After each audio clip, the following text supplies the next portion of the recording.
Welcome to Combat Mission Fortress Italy.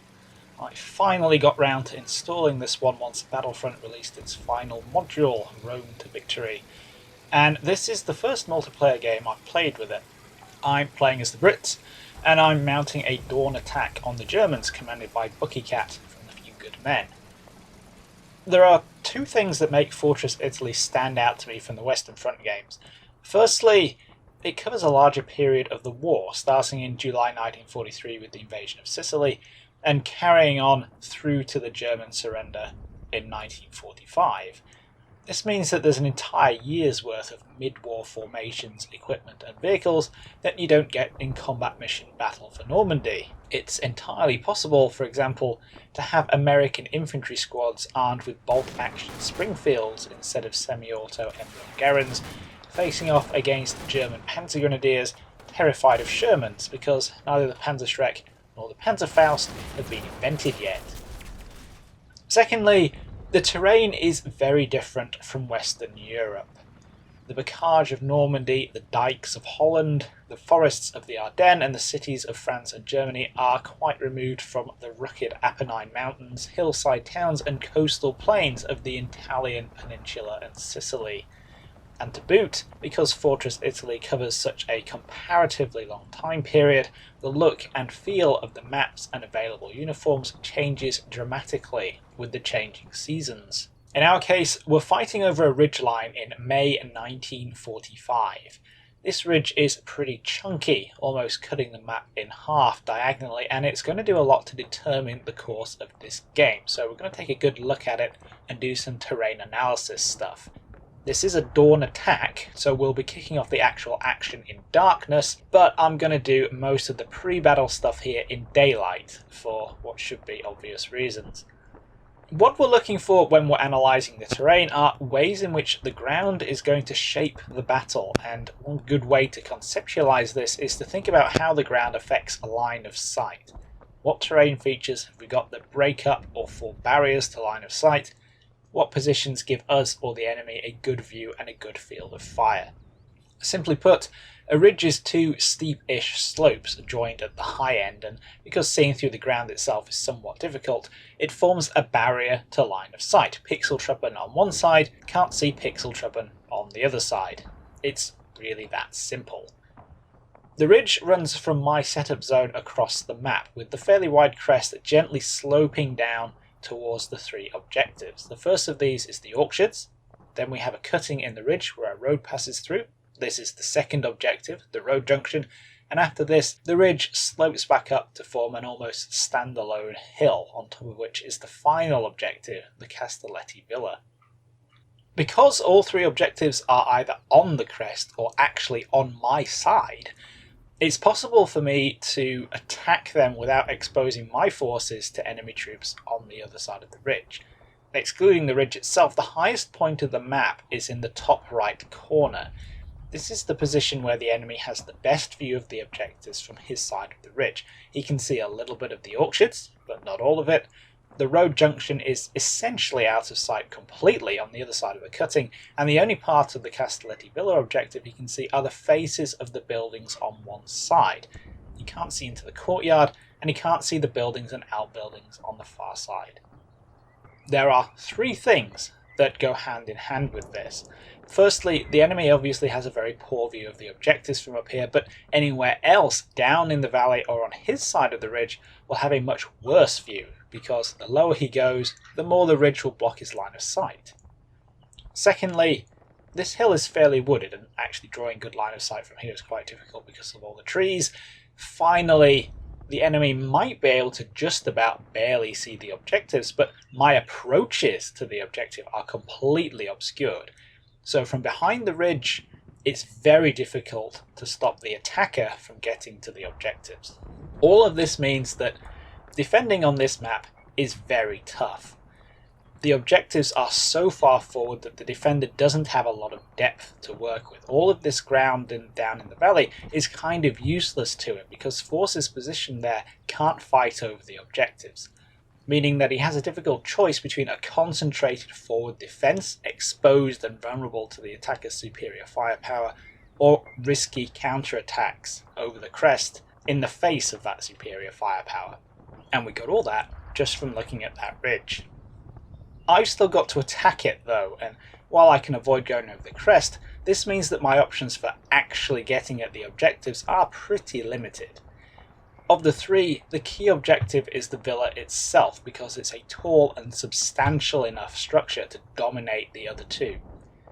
Unfortunately, that also means that it dominates the approaches on my side of the ridge, and despite being called a villa, it looks very much like it was built by someone who wasn't fond of uninvited guests. It's a very solid looking building with limited entry points outside the central courtyard, so it's going to be a tough nut to crack. But because I can preview the map and I know I have to tackle it, I can make sure I bring some suitable units along. The basic plan here then is to stay on my side of the ridge as much as possible, so I'm limited to attacking along the top of the crest towards the orchards and hooking left through this valley to attack uphill towards the villa and the road junction. The first thing to do is to get the recce screen out. For this, I've got a carrier platoon section in Universal Carriers, teamed up with a broken down section of British Airborne spread across the empty passenger seats. These guys are there to move forward and make contact with the enemy, not only so that I can get a feel for the defence and how it's set up, identifying targets for later on, but hopefully giving me the ability to roll up Buckycatt's outpost line and blind him. Even something like a two-man sniper team hiding on a short target arc and acting as a listening post can provide him with a lot of useful information, so if he's pushing anything like that forward on turn 1, I want to catch it before it can go to ground. That's exactly what I'm doing out on my right. I have a carrier going forward over the crest to deposit a sniper team in this wooded gully to act as a bit of a tripwire. If the enemy is going to mount a counter-attack up over the ridge, something that I would definitely be considering, then I should get a little early warning. Over on the left, the dominant tactical question is how far forward to go with the universals. On the plus side, they can cover a lot of ground quickly and get my scouts up front in short order. On the downside, they're a lot less stealthy than the scouts, and the Germans are going to hear them coming long before they notice any infantry sneaking about in the dark. I've taken a bit of a risk by rushing one of the carriers along the main road in full view of the villa position, and the infantry catch some machine gun fire as they pile out, losing 4 men. That's obviously not ideal, but they're still performing their reconnaissance function by drawing fire. The culprit is a HMG-42 in the woods just right at the villa. I'd already eyeballed these woods as a potential enemy position, and I have a pair of mortars targeting a line section through it. It's not a concentrated bombardment. After all, before that MG-42 opened up, I had no idea if there were any troops actually there, and I don't want to waste ammunition on nothing. Instead, it's a maximum harassing mission, which will put a couple of mortar bombs into that area every turn, with the intent of making the woods generally unpleasant to be in for an extended period of time, doing a little to deny the enemy if he isn't already set up there, or hopefully inflicting casualties and suppressing him if he is. Back on the road, the Universal reverses away, and luckily, although the scouts aren't going to be much good for a little while, there's no more incoming fire. That means the first contact of the game goes to Buckycatt, but in the process of getting shot at, I've picked up some useful information and learnt the hard way that it's not as dark as I think it is, and that I should get my other scout teams out of their universals either a little further away or in a better position to avoid being targeted by MG fire when they're all bunched up after they've disembarked. Things remain pretty quiet for a while after this first contact, with the scouts on the left probing forward towards the road junction and the villa without running into any Germans. Back up on the road, a little reconnaissance by fire on the woods, meaning shooting at it and seeing if it shoots back, fails to reveal any more contacts. It doesn't mean that there aren't any enemy troops there. I know there's at least one MG team, so either they're too busy keeping their heads down to avoid the mortars, or they're holding back until I get closer. Meanwhile, I'm moving my first infantry platoons up behind the scouts. One of them is working its way down the gully on the far left, where it gets a little bit of enemy mortar fire, probably because I've been smart enough to park my universal carriers around an infantry advance friendly terrain feature. It's not that big a deal, because the gully offers good protection against any rounds that don't land directly in it, and in any case I can pause my infantry before they get too close.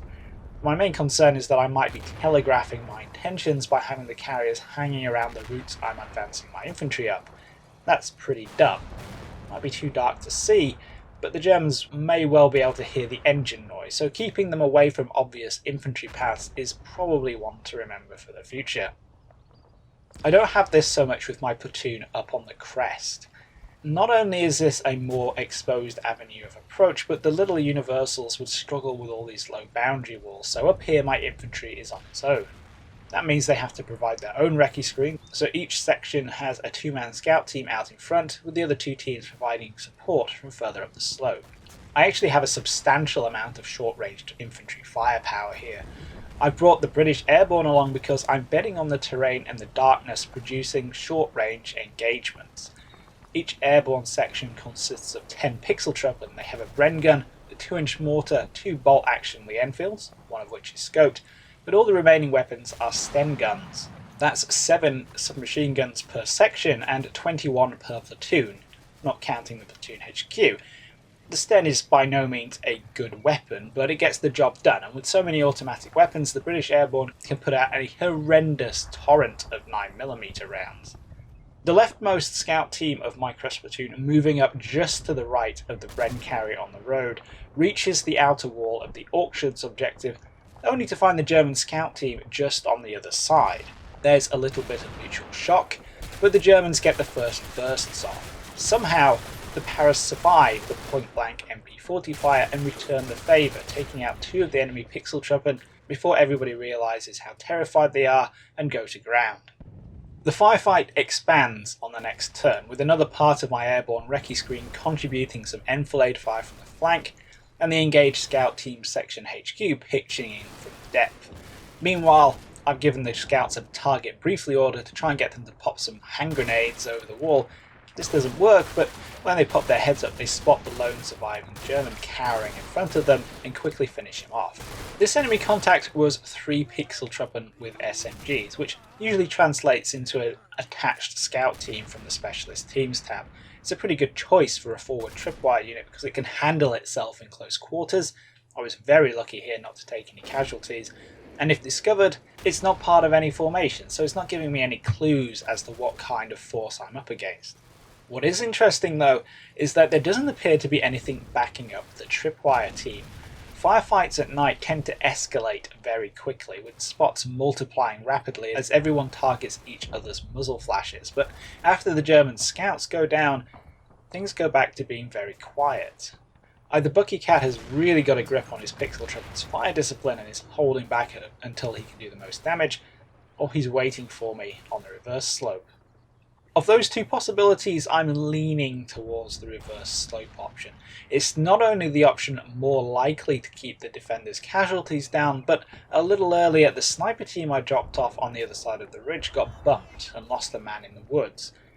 It's too early to really draw any conclusions about this. It could be anything from another German tripwire team to a counter-attacking force or an actual defensive position, but it does support the idea that Buckycatt is set up to fight from his side of the ridge.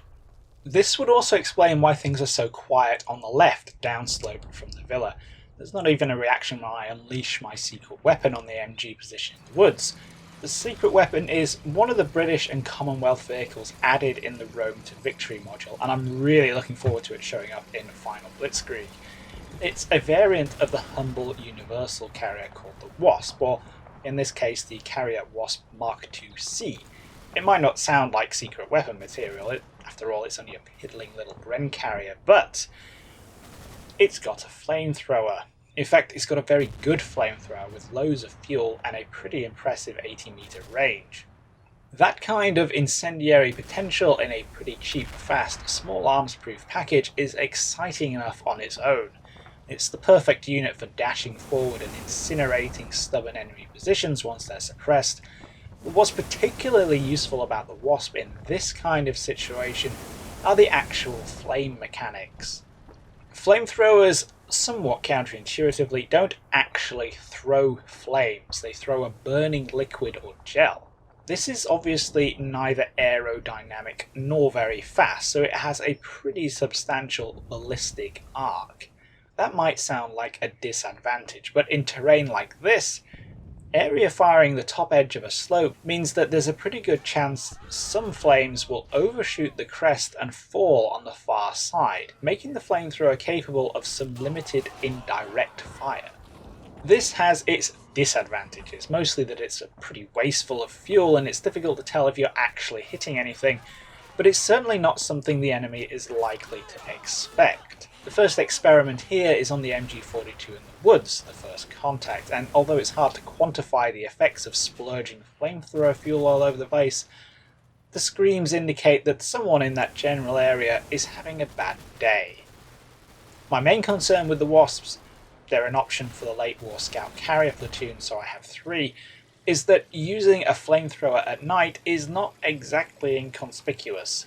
Using them in the unexpected indirect role is one means of minimising risk, but I'm also playing shoot and scoot, rolling them up, flaming, then falling back, and the first Wasp apparently hasn't attracted any attention. As an aside here, if you are on the receiving end, the game won't actually draw the flames in unless you've spotted the Wasp, so it is genuinely difficult to work out why your pixel truppen are falling down dead in droves. By the time we've gotten 15 minutes in, I've made quite a lot of progress without encountering any significant opposition. I have elements of one platoon perched on the edge of the auctions objective, while the recce screen out on the left has just about gotten up to the woods near the road junction and has a team cautiously hooking into the edge of the villa's hill. I have 2 platoons down in the valley moving up, with a second Wasp on the way and the 105mm Sherman and a mortar team getting into position to shoot up the villa if I need them. Then things start to kick off. A shell lands on the crest of the ridge, injuring a nearby pixel truppen. This has come from a Pak 75 on the left of the villa, which is quickly spotted and engaged by my scouts just downhill from it. It looks like the crew is quickly suppressed and some German infantry contacts in close proximity freak out a bit, but I'm not going to be happy until that gun has been dealt with. It's got a good field of fire, and even if I can avoid exposing my armour to it, that 75mm gun has HE shells which are easily capable of giving my infantry or carriers a really bad day. There's another explosion up by the auction which kills 2 of the paras, and I know that it's not the Pak because I can see it in the fire.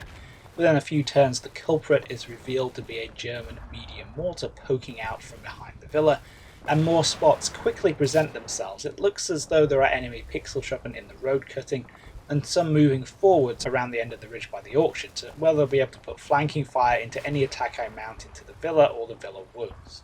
Both of these new positions are pretty good examples of defilade. Assuming I don't want to go over the top of the ridge, which I don't, I can only engage these directly by moving into their field of fire and attacking head on.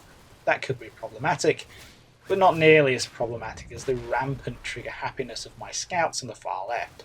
These pixel truppen can see the Pak looming over the crest upslope from them and are engaging it with wild abandon, despite the fact that it doesn't look like they can actually hit any of the crew. Sure, the AT gun is suppressed as it's ever going to be, but my 3 paras are relentlessly dumping mags at it and burn through most of their ammo in a single turn, dropping from a total of 463 9mm rounds to only 150. That's not good news. They're so far ahead of the rest of my forces that they're going to run out of ammo before I can help them.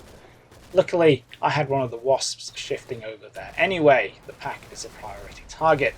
My scouts don't seem particularly threatened, so I can be pretty confident that the way is safe for the Wasp, and when it arrives it's at a fantastic angle for some indirect fire. It hasn't actually spotted the AT gun. I've ordered it to area fire the position, and although it misses the Pak with its first 2 squirts, the Wasp was aiming high and gobbets of burning fuel rained down on the villa outbuildings behind it. There's no visual feedback, but judging from the screams, they found somebody. The Wasp gets dialed in as it reverses away, torching the Pak crew and anybody nearby with 2 more squirts.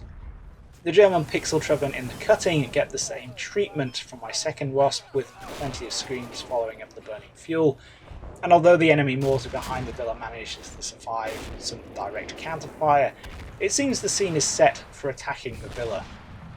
For this, I'm going to need some time to push my infantry into their jumping off points, but I can use that time to prepare the way.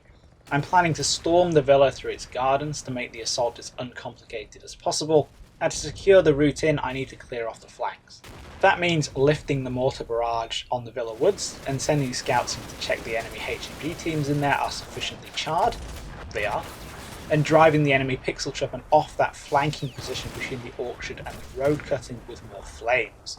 Looks like the flamethrowers are having a significant psychological impact too. There seem to be a lot of spots running away from the road cutting towards the villa vineyards. Actually, storming the villa objective is not a trivial task, but it is one I've been able to prepare for. The first thing I have to do is break into the building itself and gain a toehold. I'm using more airborne infantry for this, not only because they have loads of Sten guns, but because each section carries 4 demo charges, so if they need to, they can blast their way in. This is the hard part. My fire support back on the valley corner can't shoot my pixel truppen in by suppressing the enemy to the last moment, because they're firing down the same line I'm assaulting. That's pretty much unavoidable given the terrain. I really don't have the space to spread out for a better angle, but it's not good. This means that when I'm pushing the last 20 meters or so through the garden or up the slope, my assault teams aren't going to have any backup. The first dash with limited teams is risky, but that's why small teams are doing it. The lead paras lose a man from the bottom left corner of the villa and divert right up against the centre wall, while another team on the outside slope takes casualties from an MG42 in the same position. So obviously a quick coup de main isn't going to work. That's not entirely unexpected though, and I've got the wasps on hand to roll up and burn the enemy out. Indirect fire upslope from the left doesn't seem to be that effective. I have more than one wasp though, and with the villa woods secure I can bring another one up to the breach in the garden wall. This is close enough for some direct fire through the relative safety of a keyhole, and the flames look and sound to be much more effective. Aiming to follow up, I send 2 3-man teams in to assault the corner. They get about halfway across the garden before a stick grenade bursts in front of one team, wiping it out. The second team escapes the shrapnel, having paused the fire on a German in the other corner of the villa, but after one of them is shot down, they leg it back out of the garden. To add insult to injury, one of them legs it too far and goes round the garden wall in a panic, before being physically hit by a 75mm high explosive shell from the as yet unspotted German tank. This means it's time to slow things down. The initial repulse on the villa isn't great, but overall I'm in an excellent position. The road junction is completely under control and I'm hugging the edge of the orchard's objective whilst dominating it with fire from my paras further up the crest. There are some German pixel truppen in the woods just down the ridge, but I'd already identified this as a potential problem area, so they're sitting near a TRP and it doesn't take much for me to start dropping mortars on them.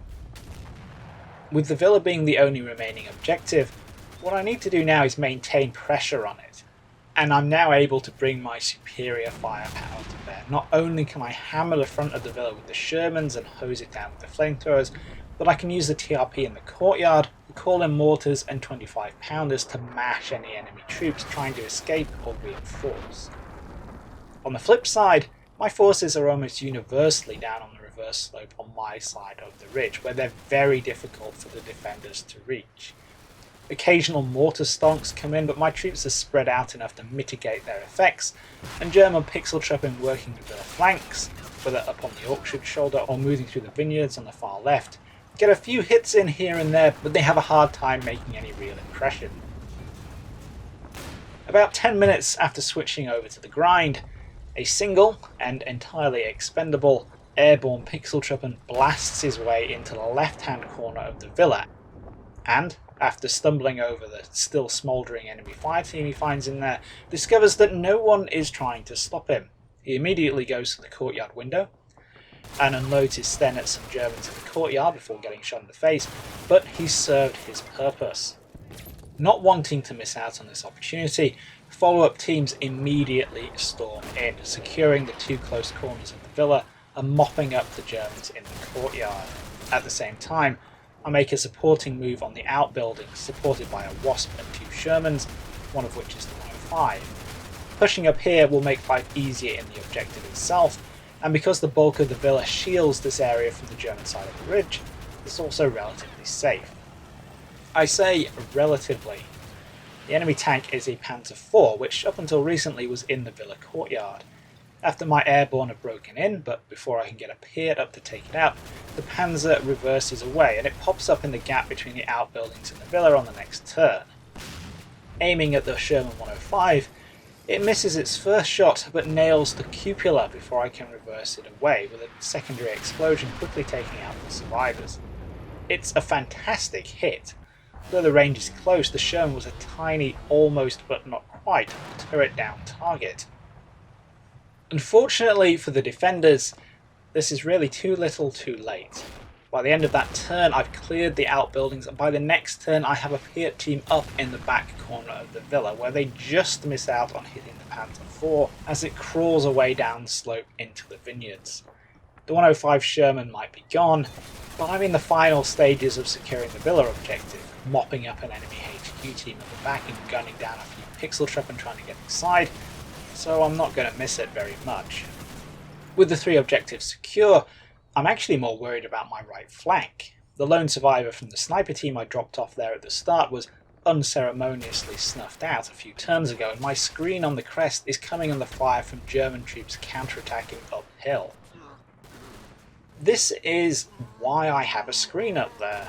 The concepts of a reconnaissance screen in the attack and an outpost line in defense are very similar, and in this case pretty much interchangeable. I have a platoon in reserve on standby for just such a possibility, and with the 3 objectives looking very secure, I can not only deploy them to secure my right, but redirect one of the Shermans and a Wasp over there too. I'm not sure whether this was meant as more of a probe than a full-scale counterattack, but it's driven off before my reinforcements get into position, not least because it's not dark anymore and advancing uphill over open ground is unlikely to end well. Also, because Corporal Hardwick here is a crazy bullet-spewing nutter. Meanwhile, my grip tightens on the villa without much prospect for the enemy to take it back. In one final action, some paras probing through the vineyards on the left find the Panzer IV and get their satchel charges onto it. The crew bail out and quickly realise they'll live longer with their hands in the air. In a similar vein, with all options exhausted, Buckycatt hits the surrender button and the game ends. Obviously with an enemy surrender the result is a total victory, but the body count is very one-sided. I've lost 17 men dead and 22 wounded, plus the Sherman 105, but the Germans have lost 97 dead, 44 wounded and had 2 men taken prisoner, not to mention the Panzer IV being destroyed. The absolute nail in the coffin, though, is the difference in surviving manpower. There are 96 enemy troops still kicking, but I've got 322 men left to throw at them. The spectre of regular versus veteran troops raises its head again. I maintain what I said at the start though, which is that this is a very difficult map to defend.